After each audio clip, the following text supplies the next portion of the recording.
to really kind of talk about these key challenges that companies are facing from an investor perspective, as well as from a legal standpoint, and with some of the assurance of KPMG in between. So welcome to our panel. Oh, there's Steve. Good. Good. Oh, man. Oh, I paid him so much money for that. I said, come here. No, you can. I said, you get a hug.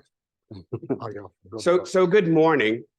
And I'm joined by friends. Thank you for that introduction for the Honorable Leo Shrine. And I'm going to give you an honorable title for now, Youssef. We'll see what happens by the end. If you don't know, so Youssef is co-head of engagement and active ownership at the Trust Company for the West, TCW. Before that, he did the same thing for Engine Number One. He was at Just Capital and Barclays. And I'm so happy that he joins us here in the Honorable Leo Shrine. Is of counsel at Wachtell Lipton and was formerly the Chief Justice of the Delaware Supreme Court and a Vice Chancellor and head of the Court of Chancery in Delaware. He, like myself, is an academic too. He's taught at Harvard Law School and UPenn Law School, and guest lectures everywhere in the world. And I'm so happy that he's here. And I am fully aware that I have a couple of questions. I think I'll get one in, because you want to hear from these folks. But my first set of questions, I'm going to use that first, and I'll come here, and they're different questions, is one more for clarity, which is about 10 or 15 years ago, Youssef, I had a corporate lawyer, much like myself, when I was head of engagement and active asset management and governance at a large asset manager, say, hey, don't you want your investee companies to make money? I don't understand what your job is. I don't get, and this was a good friend I had gone to law school and undergrad with. One of the smarter people I know in the world, and he was really sincere. It's like, I just don't get it. So for clarity, someone like yourself, so co-head of engagement and stewardship at a large asset manager, what is your job? That's a great question. Mm-hmm. No, I haven't. There are a lot of people in this room and a lot of people not in this room and wouldn't walk in this room really need to understand what. Absolutely. Mm-hmm. Yeah. So this concept, this idea of active ownership is one that has been around, as you mentioned, for quite some time now. It's taken on different names. It's been stewardship, just traditional investor engagement, fundamental analysis. There's all these elements of what we do as active owners that we bring to the table. So what I do specifically is, my job is really focused on this idea of collaborative engagement. We are investors through and through. We understand governance issues. We try to embed environmental and sustainable factors, environmental and social sustainable factors into how we assess companies. We think a lot about the impacts that companies have, both positive and negative, these externalities. And as investors who are invested over the long term, our goal is to figure out how to best value these externalities, put them into our models, and think about how we can use the principles of active ownership, the principles of engaging companies on these issues, to assess what are the risks that they face, how are they managing it over the long term. We heard a lot about different transformations that companies are going through. Well, how are they assessing that from a governance perspective? How are they assessing it from an environmental or social perspective? And then as engaged investors, how are we asking them questions to hold them accountable to the things that they said that they're going to do? So what my job is, I spend a lot of time speaking to management teams. I'd say I'm speaking to 3 to 5 companies a week. And what we do is we try to better understand their risk profile, to embed that into our research process. And then we try to engage with those companies to be able to assess where there are opportunities. As we're thinking about the energy transition, that's going to be $4 to $5, I think, $1 trillion a year. where are the opportunities for us to engage and find value accretive spaces where we can either connect companies or ensure that they are on the right pathway to reaching their targets and their goals, et cetera. So my job is spent talking to companies, building relationships, understanding from a fundamental and from a risk perspective, how companies are actually managing those things. I appreciate that. And I think you can appreciate in others that there's some folk who just they don't understand your kind. They don't get it.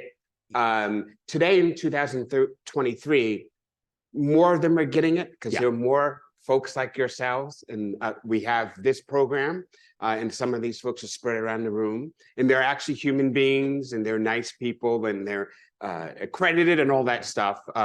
So it sort of makes it real. So my question to you, and I want to get into eventually, it'll be my second question around sort of as a corporation, how do we be good citizens and make money at the same time? But I teach law school, taught last night. And when you, as a professor, you say something, you can look at the eyes of the students, and you can see gloss over. Right, there you go, gloss. By the way, same thing, because what I do for my day job is in boardrooms. Same thing with board members. The difference is the board member, average age is 63. They've learned how to go to sleep with their eyes open. Kids they have not learned that skill set yet. I just hope they have their depends on. Right, exactly. God knows what else they do. Right. But so I want to, as a jurist, there is so much today in the United States. In Europe, not so much, because the Europeans think the U.S. we're about 10 to 20 years behind them in terms of talking about stakeholders, shareholders, stakeholders, and all different types of stakeholders. What does Delaware say about for whom the corporation needs to be run? Right. I mean, Delaware is very clear on this, which is there's a lot of discretion under the business judgment rule to run a Delaware company. But unless you are a benefit corporation and you expressly elect into that status, and we have the leading benefit corporation statute, and there are many public companies. It's a stockholder focused model where everything you're supposed to be doing is in the best interest of your stockholders. But you're allowed to, and given wide room, to take into consideration the best interests of stakeholders, as long as that has a rational relationship to the best interests of your stockholders. And I want to remind you that stockholder primacy is also just flawed fundamentally, even in Delaware. Because the first rule of Delaware is that you can only do lawful business by lawful means.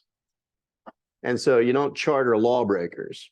So you start with the whole idea that you got to play within the rules that society sets, and there's wide discretion. And there are no Delaware cases, for example, that tell a board of directors that you had to cut the share the workers have had over the last 40 years and give it to the stockholders or top management. The reality is, though, the Delaware law, like other U.S. states, only one stakeholder group really elects the board. They've become more powerful. And the reality is that managed to the market corporate governance policies, and Yusuf, we should talk about this because frankly, the institutional investor community has often been incoherent, as you know, Stephen, which is they've demanded that CEOs get paid to TSR measures. They demand, and why would we have annual say on pay votes? In what way is that rational? Why wouldn't you have every company have a pay vote maybe every 4 years, as long as you don't change the plan? No one can rationally vote on all these things. And so the reality is the nominal rule in Delaware, we have to realize the key thing is the power structure of corporate law. And I'll point out this, a majority of American states actually have something called a constituency statute, which expressly allows boards to consider the interest of other stakeholders. There's no evidence that the outcome under those statutes is different. Why? Because again, the power structure is the same. That's part of why the benefit corporation statute is a useful innovation, because it's a shall mandate towards stakeholders, and it actually puts some power behind it. But I also just want to complicate things just so we get things. The Delaware system is the strongest sort of stockholder end model in the US. It still gives boards a lot of discretion. The key is Yusuf's community, is how do the institutions, which are fiduciaries and have other people behave. And I think we'll get into who the investors are, because the reality is investors aren't long one company. They're long basically the whole economy. That's right. They bear externality costs when you shift to other companies. They're also, anybody have a portfolio, been taught that their portfolio should be entirely in equity? Anybody been taught that? Well, then you get it taught again, because when you go into retirement, it shouldn't be just in equity. So cost shifts to debt matter. Most people have, most of their portfolio comes from having access to a good job. We're all consumers. We don't benefit from the opioid crisis. We were talking beforehand, by the way, people of the left, if we're legalizing marijuana, why do we legalize smoking marijuana as opposed to just edible forms? Interesting question in light of the last conversation, right? And if you walk through Washington Square Park. I mean, if I'm at a Neil Young concert back in the day, you know, maybe it's a cool thing, but maybe not necessarily walk into this conference. But that's what I'm saying is we need to complicate this, because even in Europe, right, and other places around the world, Stephen, where there's a stakeholder kind of putative focus, the stockholders really still drive the train. And one of the dangers we have to talk about is convergence. Honestly, you use that around institutional investor demands in all markets that are converging towards an American managed to the market policy. And then the question is, if there are institutional investors who want to do it the right way and focus on a portfolio, what do their human investors really want? Well, which is sustainable growth, sort of net of externalities.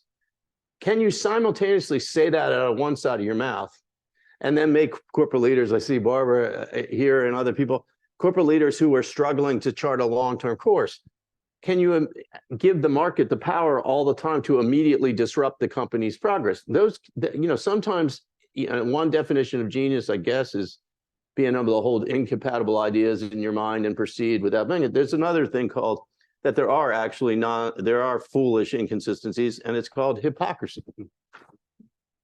What? Justify the money manager community. By the way, before you step in answer that, I will tell you one of the better pieces that I teach every year in, year out is former the late great Chancellor Allen, who in 1991 was speaking to law students at Cardozo, and he talks about the schizophrenia of corporate law. Because Delaware law is schizophrenic. It does hold these two notions at the same time about what the corporation is and what it should do, and it goes back and forth, and the laws haven't changed. Fiduciary duties haven't changed, you know, since the 80s. It's just how we think about them has changed, and how you have thought about them and have promulgated your rulings. Youssef, you have a response to the what is the Chief specific Justice question? Here. Around Yeah, I don't think we actually are in dispute. not in dispute, but you looked at him and you were talking about how the institutional investors go about their business and really as the guardrails, right? And how you do your work in the work that you do, like we're discussing here. Yeah, well, so I think this whole idea and concept around fiduciary duty is one that comes up often, right? And similarly, the concept of stakeholder capitalism has come up often, right? How is it that you're measuring and managing to all of your different stakeholders while also taking into account your almost primary stakeholder, which is your shareholder? And it's been a really interesting conversation over the years that I've been involved in around this idea that if you are not taking into account this concept of stakeholder primacy, then you're over the long term losing, right?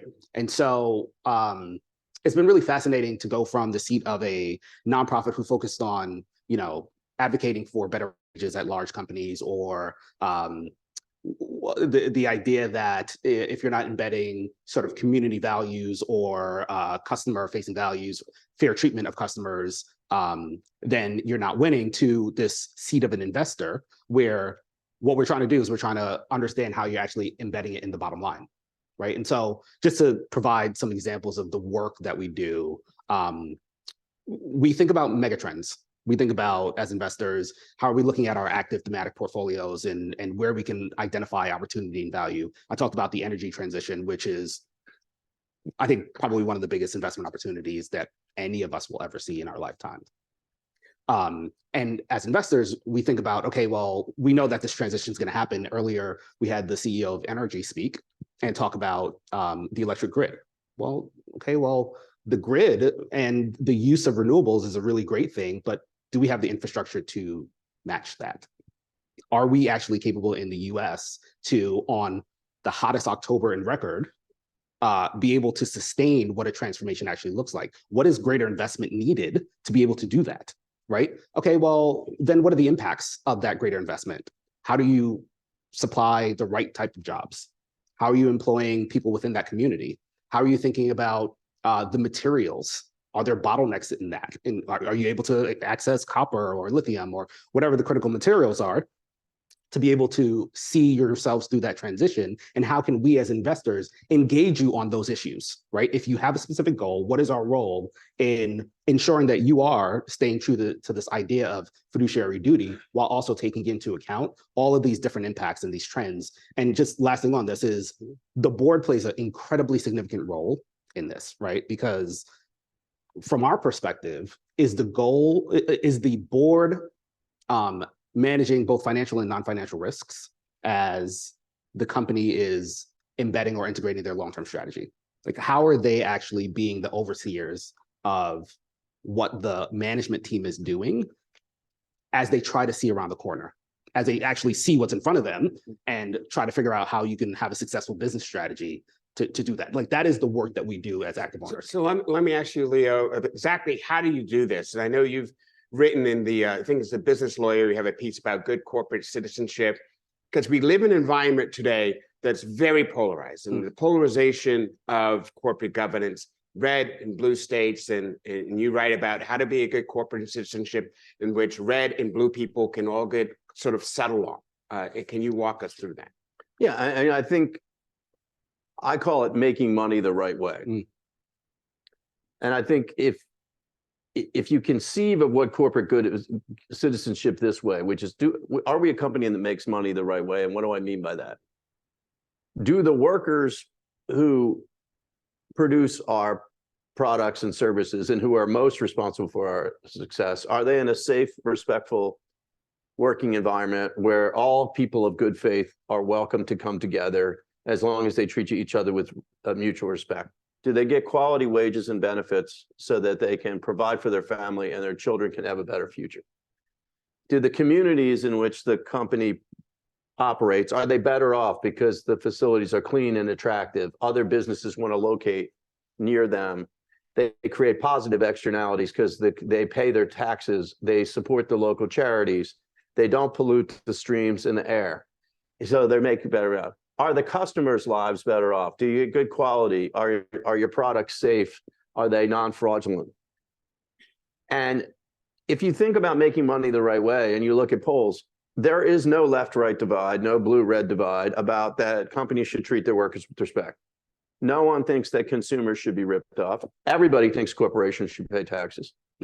And by the way, you notice I didn't talk about politics. I talked about how the company affects other people.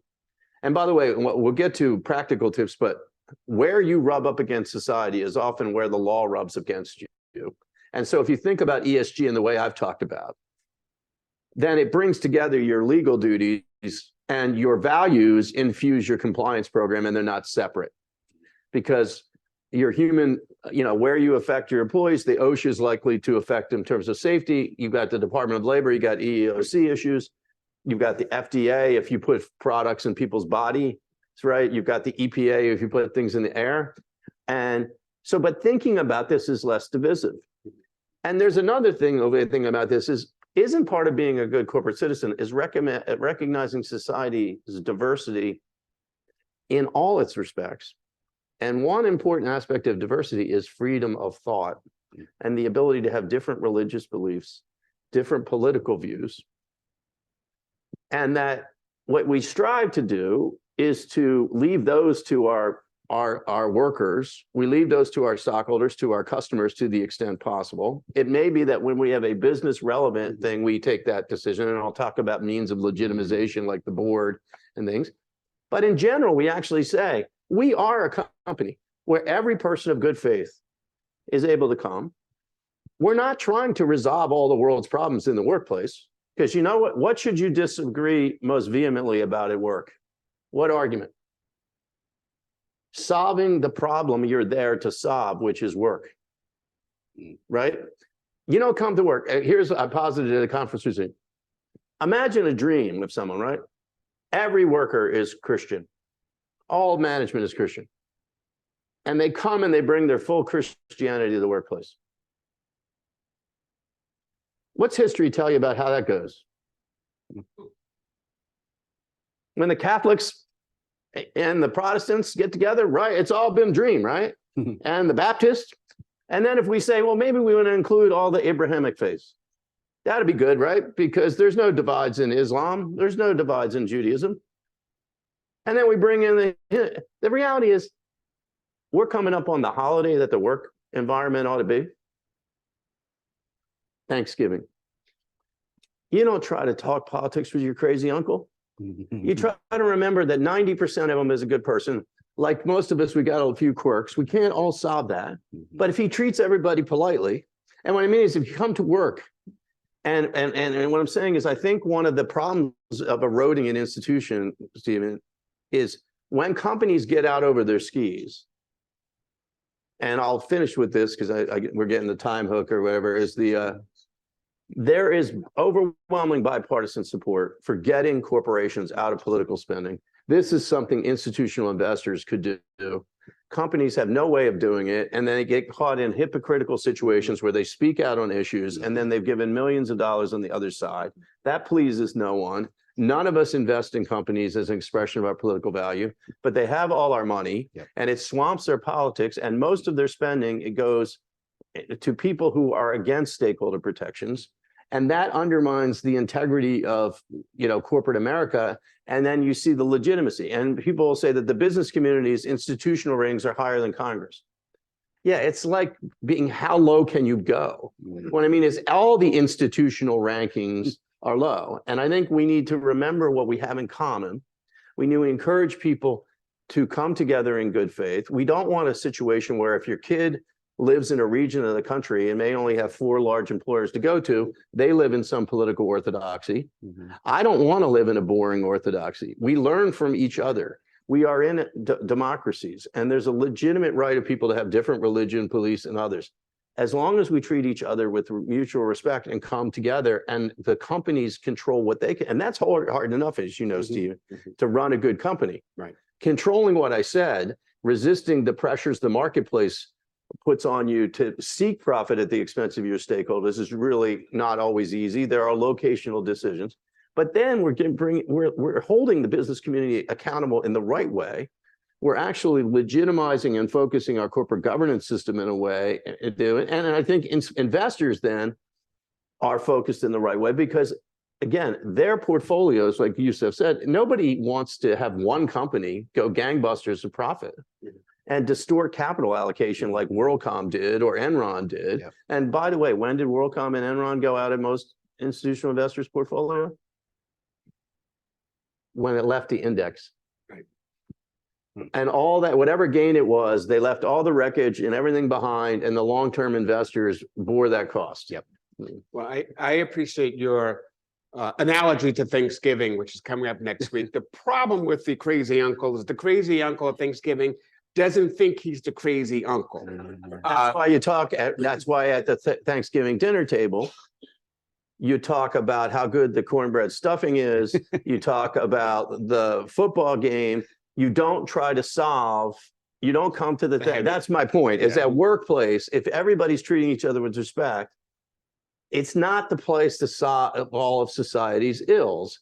And where you're going to have disputes at work, it also must be authentically about why you're there. As long as you're saying please to thank you to everybody, being accepting of everybody, that's what we want. And that's how you build common ground. And frankly, that's when you see the humanity in other people, because people start learning from each other. People start realizing that their differences aren't as great as the things that bring them in common. If we make the place, and honestly, a lot of employees, they're trapped, right? You spend more of your working hours. It's a great philosopher, Elizabeth Anderson, has a book called Private Government. And Adolf Berle, the good Adolf, was concerned about this in the 50s, which is, what does it mean as a society to go to non-discrimination if it's not non-discrimination in the workplace? Because we spend more of our waking hours there. So we should respect each other's diversity in the full extent, which means we're not trying to reconcile all our differences. We're actually able to show that a society where people are entitled to have legitimate disagreements, that people can come together peaceably and labor towards a constructive end. And by the way, the more that we do that, again, we realize that our common humanity, because that's what I mean about the crazy uncle, right? We see the bigger heart sometimes in those people. We know they have their blind spots. We each have our blind spot. I'm trying to be self-aware. I'm not telling you my bangs are looking good. I did tell you that each of us put on a tie. I mean, we are an advertisement for the need for solve the biggest problem. You see my clear wristband? Yeah. It signifies the suffering of male pattern baldness. So you looked right through it. Nobody cared.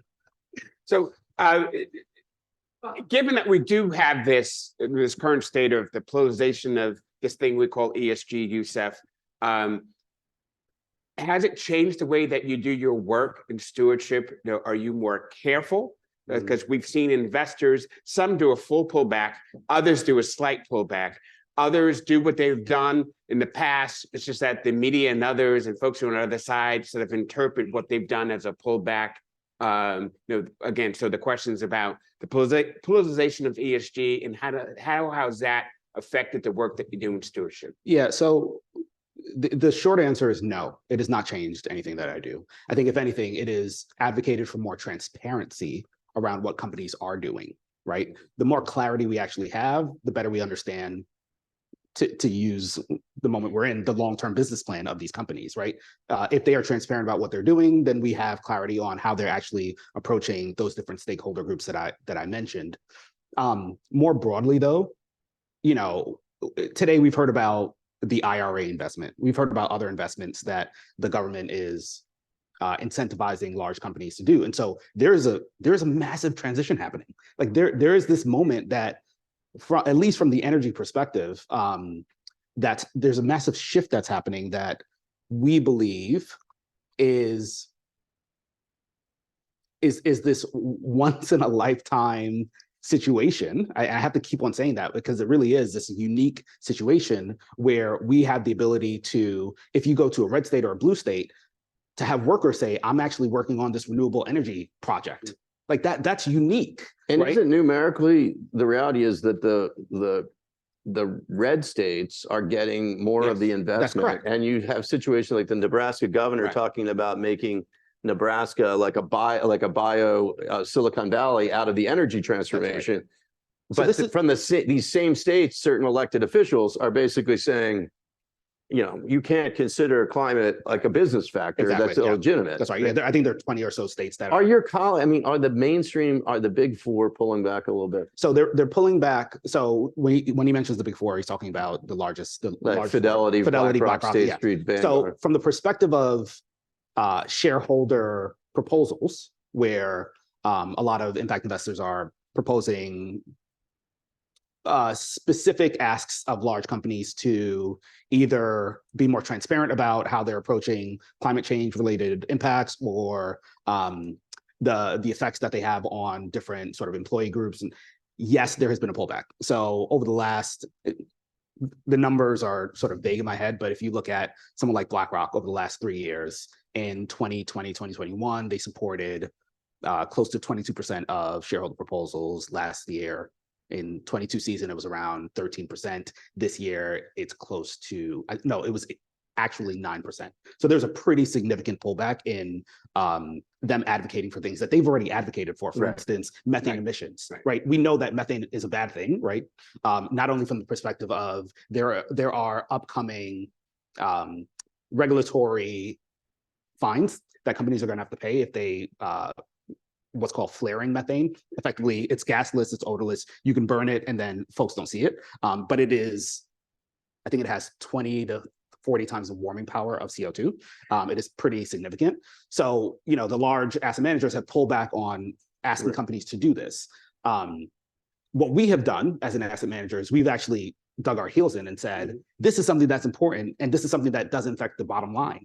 It is something that impacts the environment, but it also impacts if you are being fined by the government for this, that comes back to shareholders. Don't you think, Youssef, that is one of the things, whether to the extent that you can do it, I mean, when you are running a business or you're running a thing, is speaking about things in relation to what your objective is, I think is helpful. And I think, let's be honest, I'm a person of the left. I never got scared by President Reagan and everybody I still use the liberal word. I didn't change and hide and become a moderate and then become a progressive. I've always been a liberal. I'm a person of the left. Some people got out there in love with themselves. And this included some money managers. And some CEOs. And they really did talk about things in a way that they were more like Gandhi, or Mother Teresa than necessarily a CEO. And then they had to kind of pull back. I think you saw some of the folks like State Street who've been kind of more resolute or whatever, and that haven't had to pull back as much. Yeah. And I think some of the lesson is be careful of what you talk about situationally, because by the way, there's a lot of similar situations. The world's a bad place, for example. And if you start talking about one bad thing and you don't talk about another, by the way, that can disrespect other people. And this is part of what I was saying about boards is part of the theory of a board, and it's imperfect because boards are economic elites. Even when we increase racial and gender diversity, the reality is we don't do it it's not like we put typical people in, we put elites, right? Yeah. But at least there's a deliberative mechanism. So, And making sure that when you're dealing with something that's external facing, that you've covered your ground, that if you're taking a new position or one that's hypocritical, that you actually acknowledge that. And you say, for example, we're not giving to anybody going forward who has this position. You explain why you're taking the position, but you've engaged the full board. And even considering employees, by the way, 500 really highly compensated Silicon Valley engineers who make 4 times the median family income on thing is not maybe the same as your entire workforce. Yeah. And they may not all share the same values or views or even priorities. Well, and so there's even, if you think about your constituencies and stakeholders, you need to think about the full diversity of it. And all I'm saying is that a full board, Yusuf, should be accountable. I think in dealing with your community then, people have been surprised, GCs and other people who've talked to me when they went to the board, that it wasn't so monolithic. And I think at the board level, you also have to make space because difficult conversations are still difficult at the board level. And if you have people who are very vocal, they can silence other people. And there's a lot of things about employees where, they don't necessarily agree, right? And I think some companies have walked lines very well. I mentioned like the Dobbs decision, right? Some companies have done, I think, a very good job saying, we're not a pro-life or pro-choice company. We understand that people have different views about this difficult issue. And you even see, frankly, for those of us who are pro-choice, when we say we're going to do the European law, European is not, it's not free for all. It has limitations. But what we do is respect that our employees have individual rights, that they have rights under our healthcare plans. And we're going to make sure that wherever our employees are located, if they need extra help in exercising their rights, we're going to try to take care of them. So now that's what I'm saying is that's about your stakeholders, but it also honors, by the way you're talking about it, the fact that people do have strong feelings about this, that society has divisions.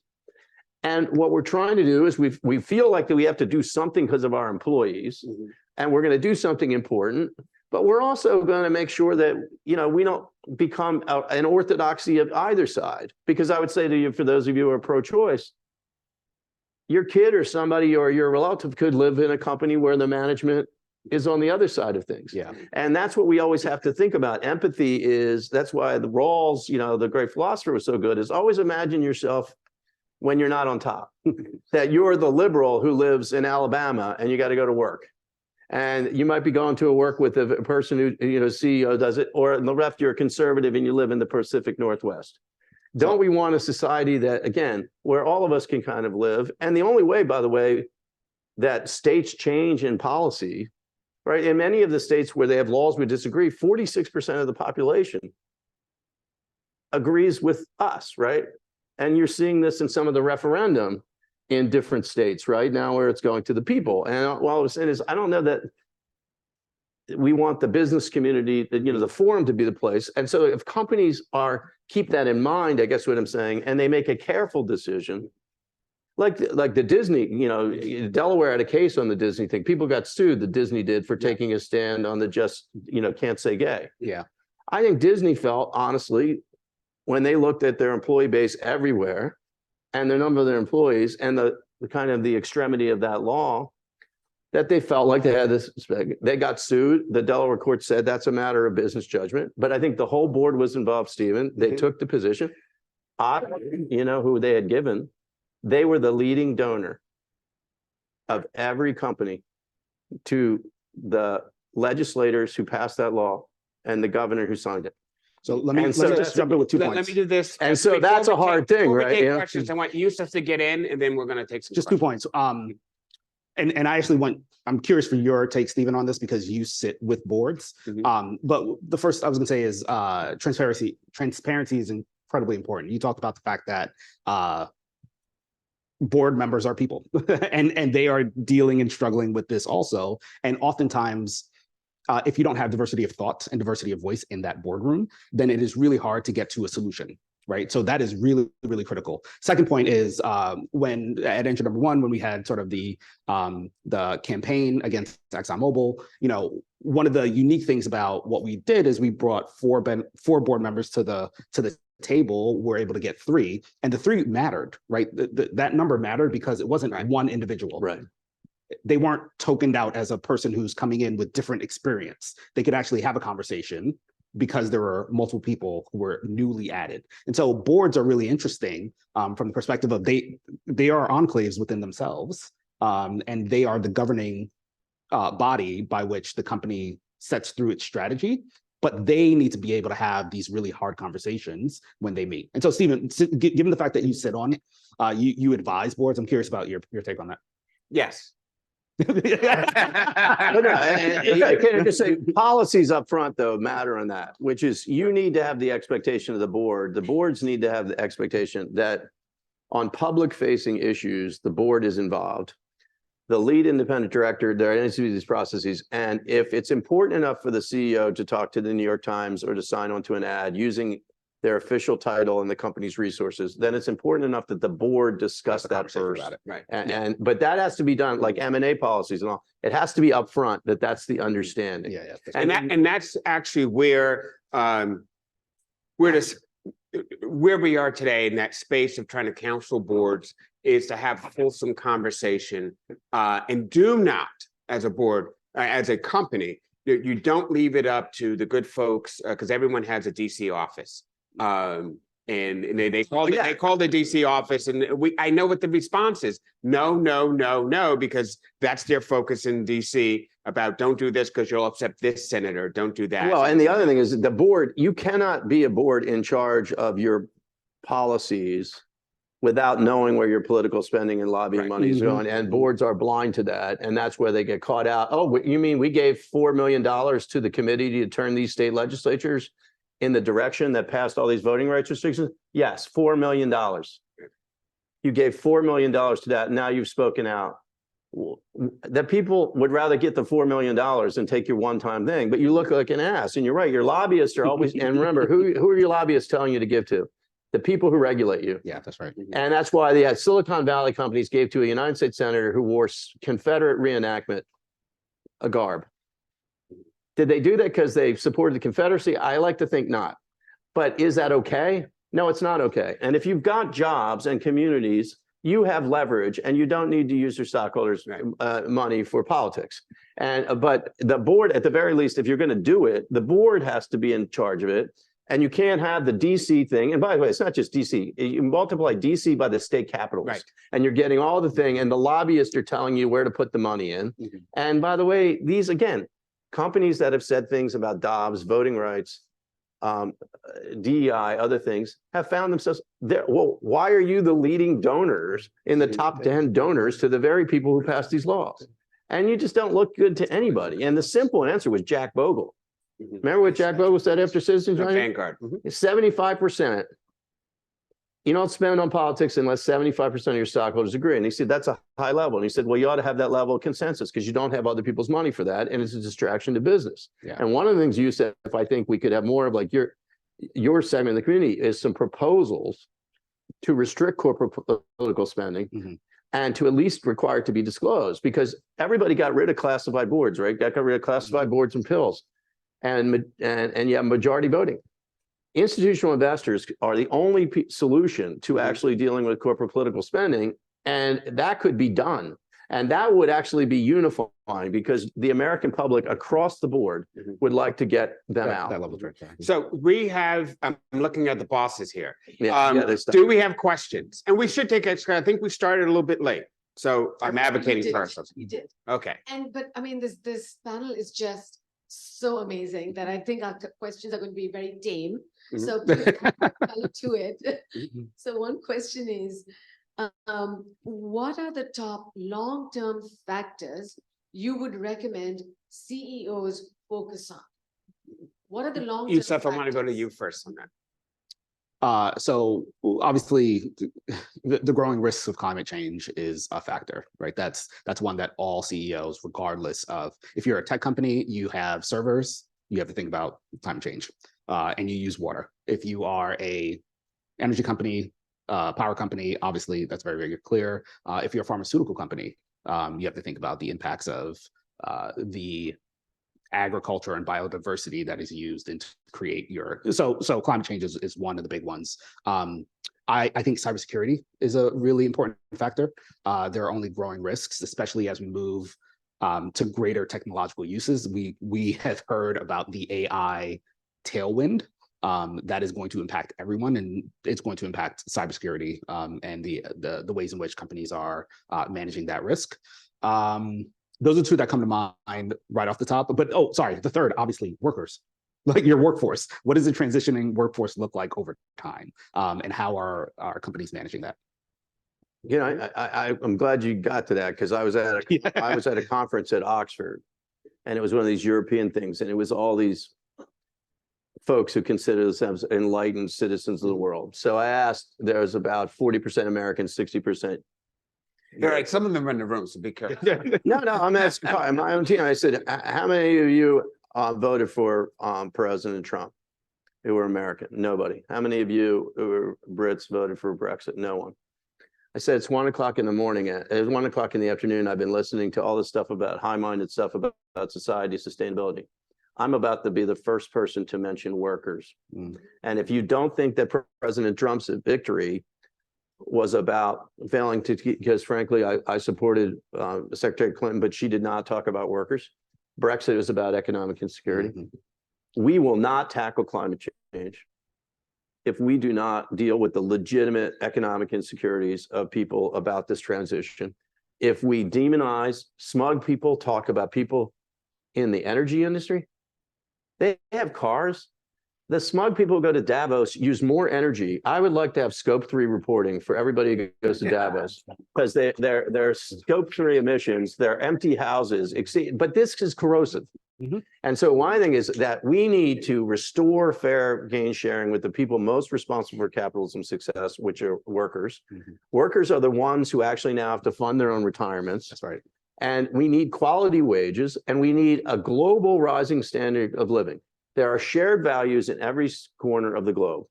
Everybody believes in minimum wages. Everybody believes that children should get to go to school and not work. Everybody believes in safe working conditions. We should have convergence, regionally appropriate living wages.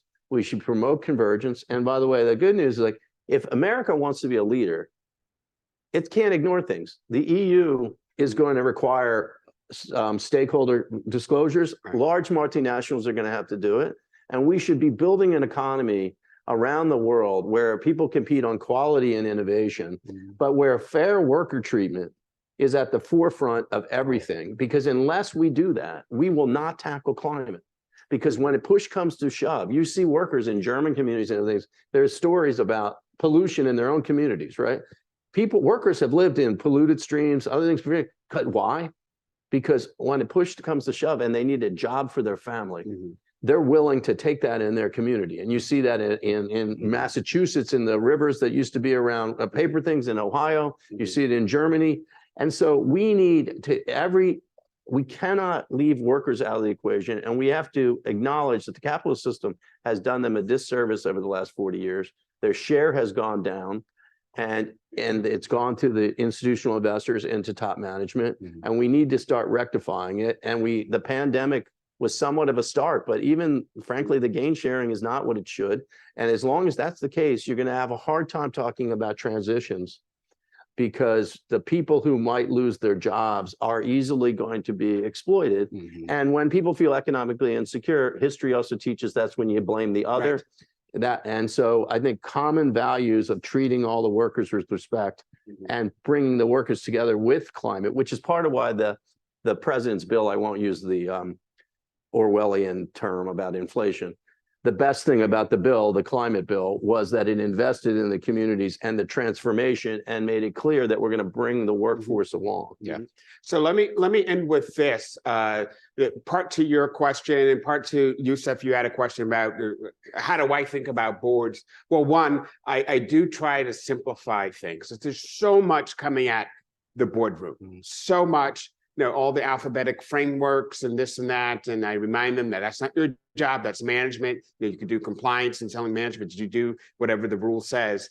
But I do ask them when it comes to this thing we call ESG is tell me what the 3 biggest environmental and social issues that affect your long-term value. And you'll be amazed at how many can't do it. And because it's not how they've been trained, one. But I remind them how important that is, because I do it from the framework of an investor. Because for a publicly traded company, the only natural predator, this 63-year-old, the average age is 63, 65 of a boardroom in the Fortune 500, the only natural predator is a shareholder. They're the only people imbued by law that can take your job. And so if you understand what are those 3 biggest environmental and social things that affect your long-term value, and you get aligned on that, you've got more than half the battle. And what boards need to do is send a signal to management in the following way. Management's in charge of doing disclosure, right? Because we live in a disclosure regime, and they're going to do it or not, right? If the rule says drive 55, if you drive 57, you're breaking the rule. They're going to do the minimum requirement. It is the board's job to say how much over the minimum requirement. A little bit, a lot, a big piece, right? That's where management's looking for the board to give them some direction. How much more obviously you have to hit the minimum requirement, but how much more should you go above that is really where the board lives. And they've been bogged down for the last couple of years and looking at all these different requirements. And of course, we don't have a federal law yet. I mean, that's my biggest problem. And I take it from a nationalistic standpoint. I want the US and the federal government to have a climate change law. Because what's going to happen, and they got a year or 2, is that California acted, Europe acted, and for companies that do business in California, which is just about everyone, companies that have multinationals deal with Europe, is just about all big companies. It's not going to matter what the US says, because they're going to build their frameworks based on California and Europe. And it doesn't matter what the climate change law coming in the SEC says, because they need to comply with those 2. And so I actually, and this is John Coates, who used to be at the SEC, he's a Harvard law professor. This was his gig. He's like, if you don't come out with a law, SEC, other folks are going to do it, and people can comply with that, and you're going to lose your voice. And that's my biggest issue. Absolutely, and we should be doing the same thing about workforce metrics, right? Too. We could encourage convergence up for workers by having more disclosure about I've talked about the quartiles, and if you haven't heard too much from me, I gave you a lot of reading too, because there's a lot of things we can do better also to make consideration of these issues integrate more with compliance and organize boards more in a more rational way, which actually reduces externalities and protects investors, because you can structure your functions in a way. Again, if you're thinking from a business-centric way about how you affect people, and you build your compliance and your values around how you affect people in your particular industry, you're likely, and compose your board accordingly, you're likely to get a better job. But you're right, we're going to have the train driven from everywhere else if we don't get in charge of it. So, gentlemen, thank you so much, and I appreciate. Thank you. Leo, you were in 35 minutes able to bring up Neil Young and John Rawls. And I don't think that's ever been. And John Coates, my man. And John Coates, all legends. I really appreciate it. And Jack Bogle. Stephen, thank you. Well done. Thank you. Interested. No, thank you. Thanks, guys. Thanks. Youssef. Really good. Thank you. All right. everybody doing? Ready for lunch?